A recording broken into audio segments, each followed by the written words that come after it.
Hi, my name is Raquel of the YogaSlackers, and today I wanted to share with you some of the warm-ups that we do to prepare for the 12 days of handstands. The first drill is shoulder shrugs. We're gonna lift our shoulders up on an inhale. We're gonna hold the breath for a little bit, and then we're going to bring the tops of the shoulder blades together behind us. And from there, on the exhale, we're gonna drag them down slowly and gently, and really take your entire exhale to do this. Relax the shoulders, bring them back up on your inhale, hold the breath in as you bring the tops of the shoulder blades again together, and then drag them down. We're going to do this 3 times. Last one. Inhaling up, hold, exhale, drag them down. Now we're gonna do this another set in which once we are bringing the shoulder blades together behind us, we're thinking about bringing the mid parts of the shoulder blades together, keep them together, and then drag them down. So this is a drill that we learned from the forest yoga practice, and it just helps us to open the shoulders and like the neck connection. One more here for 3, touching the mid parts of the shoulder blades together and then dragging them down. And the last one, the last 3 breaths, are going to bringing the bottom parts of the shoulder blades together. So inhaling up, hold the breath in as you bring them back, touch the bottom parts of the shoulder blades, and then drag them down. Inhaling up, move the shoulder blades back, touch the bottom parts of the shoulder blades together, and drag them down. Last one, inhale up, hold the breath in as you squeeze the bottom parts of the shoulder blades together, and then keep them squeezing as you drag them down. From there, I like to do eagle arms, just bringing one arm over the other at the elbow joint. And then from there, if possible, trying to hold the hands together. And from here, the intention first is to lift my elbows higher than my shoulders. And from there, release the shoulders down. So this is already opening the space between my neck and my shoulders. And lastly to this, I add a push, kind of like if I was doing a forearm balance, and I'm pushing with my arms forwards. And that opens up the space behind on my upper back. And I breathe here. Hold this for 3 breaths and then switch sides.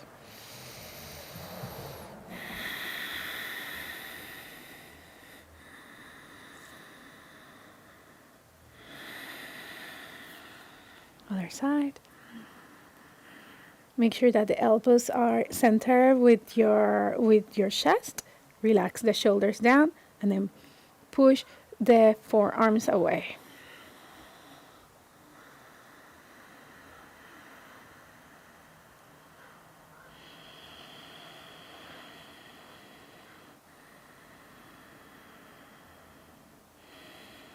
And release.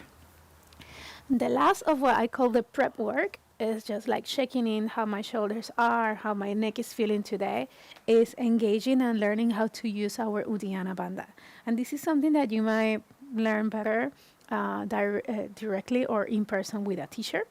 The idea is to exhale all the air out, and then on the exhale, we lock our glottis and do an inhale, but without actually grabbing air.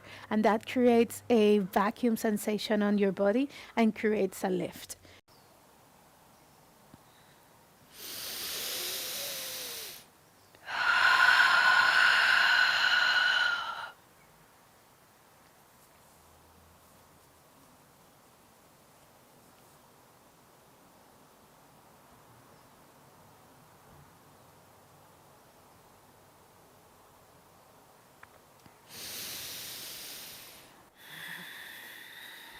And that actually allows me, like when I'm folding forwards in my forward folds and also on my handstands, I want to have that sensation of bringing the belly in instead of engaging the abs.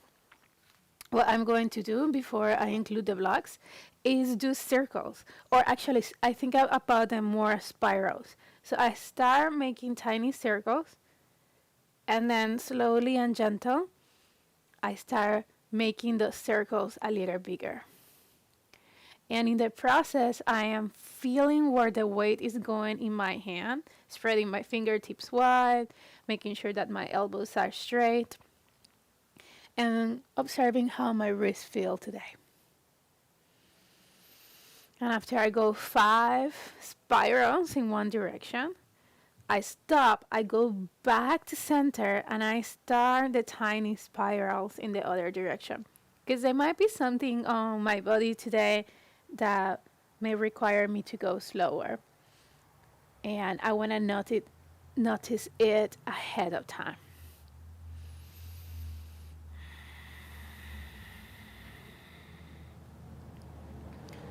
Cool. After that, I grab my blocks. I place them here at my shoulder width apart. I put my wrist next to the blocks. I actually want to be touching them. And I'm going to do wrist push-ups. And the blocks are really nice because it's really easy to do the wrist push-ups back here. Kind of like not really doing a lot or in keeping weight in my hands. But instead what I'm going to do is that I am going to, as I push up, I am going to be moving away from the blocks.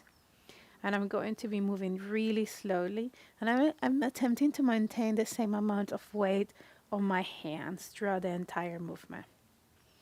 3. I'm going to do this 10 times. And the slower I move, the harder they are and the more effective they are. If this is really hard, we can bring the knees closer to the hands, but still moving the shoulders away from the blocks and towards the hand on each push. If this is easier, you can do it with your knees further away, and you can even do it on plank pose. For me, it's enough to do it here.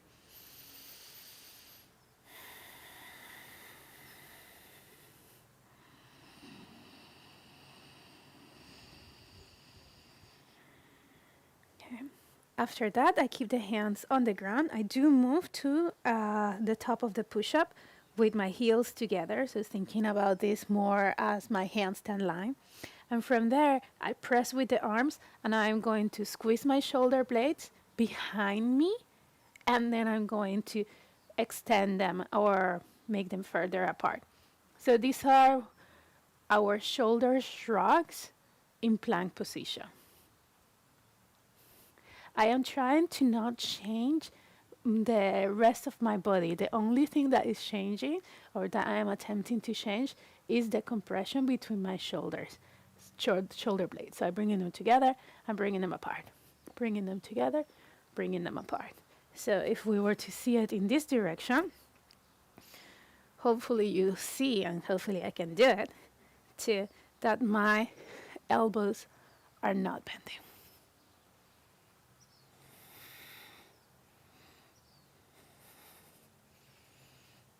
And we do 10 of those.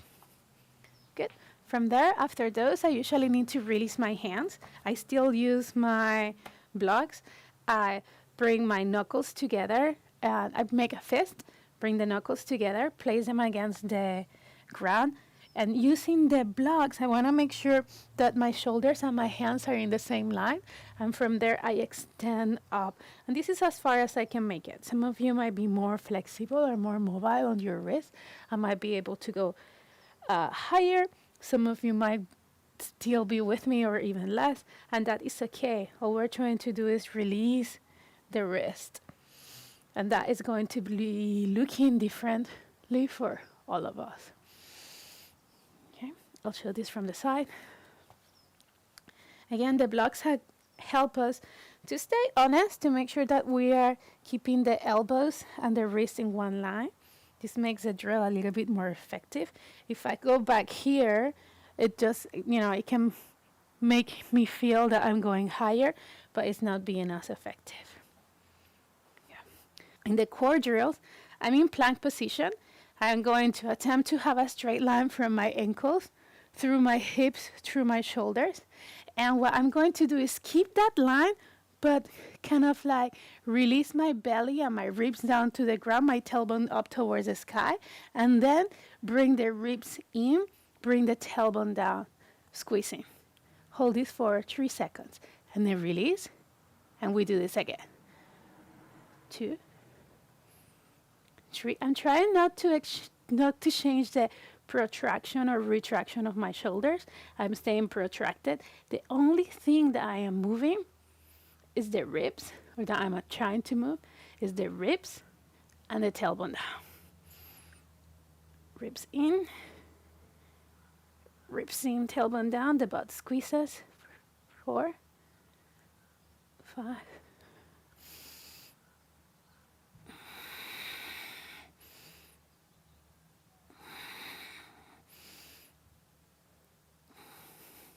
And I'm keeping the blocks to make sure that I am getting my forearms stacked over my hands. One more for good measure and release. And here sometimes, it's a lot of weight in the hands, and it's still early on our practice, so you can do another wrist release.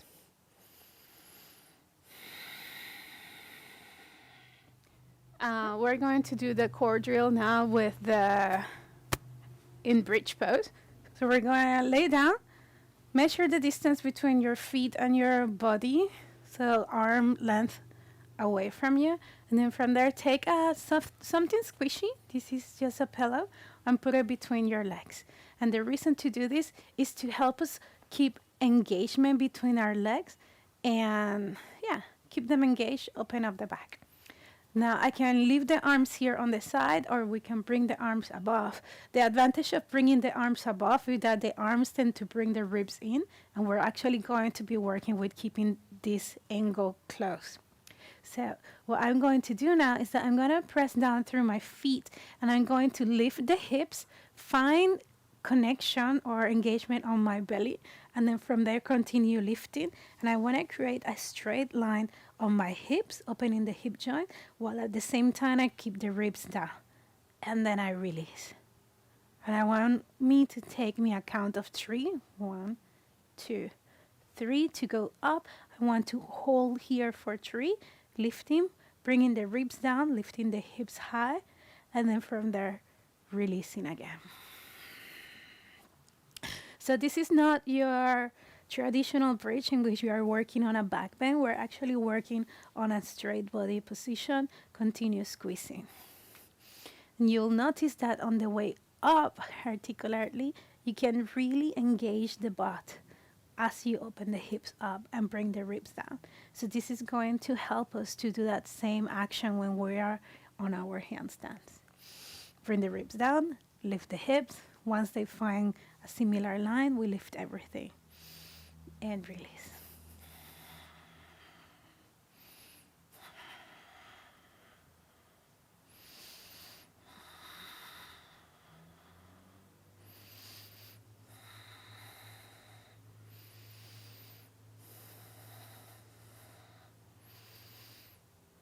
You can do 5 to 10 of this. The next drill, it's the same idea or similar idea, but in tabletop or reverse tabletop. And I do like to do this with blocks, which are just behind my back, to make sure that I keep my shoulder and hand alignment. My legs are straight, my arms are straight. I'm going to point my feet. I am going to lift the hips while keeping the ribs pressing down, and then from there I lift up. So I'm trying to get a straight line from my shoulders to my knees while I'm also still squeezing the legs together. And from there I keep the ribs in as I return back to sitting. Don't worry about going behind. I just want to go back to neutral. Inhaling up, exhaling down. Inhale.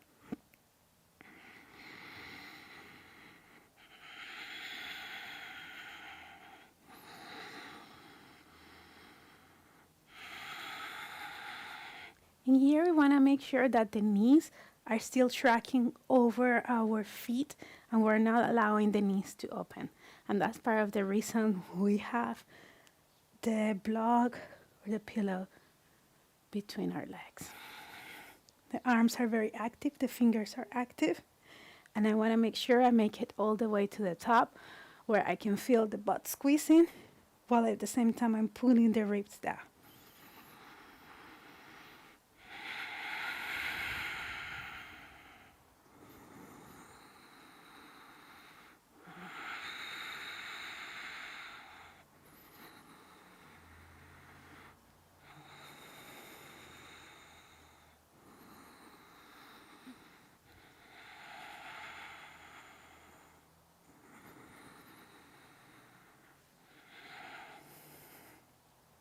And again, you can do anything between 5 to 10 of this. And that will be the core drills. From there, we move to the hollow body action. And these ones we've been doing with a strap lately, which is really nice. And we have modified our intention. First, we're going to lay down, and I am going to find the bottom parts of my ribs, and that's where I'm going to put the strap. I'm not so much worried about this space, because depending on where your hips land and how big your hips are, you may actually not be able to bring the back of your lower back onto the ground. And that's actually not necessarily what we want to do, because by doing that, I might be tilting the tailbone up, which is going to translate to the lifting of the legs. Instead, I want to keep a neutral hip. I'm thinking about finding that same Uddiyana Bandha lift on my body and keeping the ribs down. So if I keep the ribs down, I pull on this strap, I can feel that my ribs are pressing the strap down. So first we're holding here, breathing, keeping the ribs down. I can add the arms above the head, at least with one side if I need to. And I'm focusing on keeping the ribs down. My butt is squeezed, my legs are touching, the inner thighs are touching together. And I want to make sure that while I'm doing that, my belly is down. If I start feeling the belly puffing up, I stop. So we're going to do this. I want you to take 10 breaths in here. Right? And after we do that, we're going to do the same action, but now with our legs at 90 degrees. Here it's a little easier to bring the ribs down, and I can pull, I can feel it, and I can feel with my hand if my belly is down. Now what I'm going to do is keep that same action, keep the ribs down, and take the legs away from me. And I'm feeling with my hands, feeling that the belly is down, and that this strap is not sliding. If any of those two things stop, then I come back to neutral. And the goal is that eventually we'll be able to do this on the entire range, but this is where I am now. If I bring my legs any higher, my belly starts puffing up. So I will rather stay back here, pushing down, pulling, keeping the ribs down, keeping the belly down. So I want you to try that between 5 and 10 times. Now, the last drill is actually squats, but we want to do squats in a very particular way. And this is how we're going to do it. For the squat action, what I'm trying to find or to learn here is that I am going to learn to bend the knees while still keeping the ribs in, right? So instead of doing my squat here, like I might normally do it, or even changing the arm position, what I'm going to do is that I have my feet hip width apart. I'm going to bring my arms overhead and the ribs in, squeeze the butt like we are doing a handstand already. And now as I bend, I'm going to travel the weight backwards, bringing the ribs in. The knees are still tracking in front of me. And then I go back to my full handstand position, adding the butt squeeze and the ribs in. So I inhale, I exhale, I bend. I try to keep the ribs in, and then I come back up. So that means that through the change or through the squat, my arm is going to be pointing on a different position, but I'm trying to not change the angle of my arms. I'm trying to keep them completely open. Now, it's really easy for me to forget to get all the way to the top and squeeze the butt, bring the ribs in even more on the top. So make sure we don't forget that. I bend, And then I extend, squeeze everything, and then bend, extend, squeeze everything. So do between 5 and 10 of those. And hopefully this will help you be prepared to do the rest of the practice. Add more stretch exercises, maybe a twist or two before you do your next drills. Enjoy.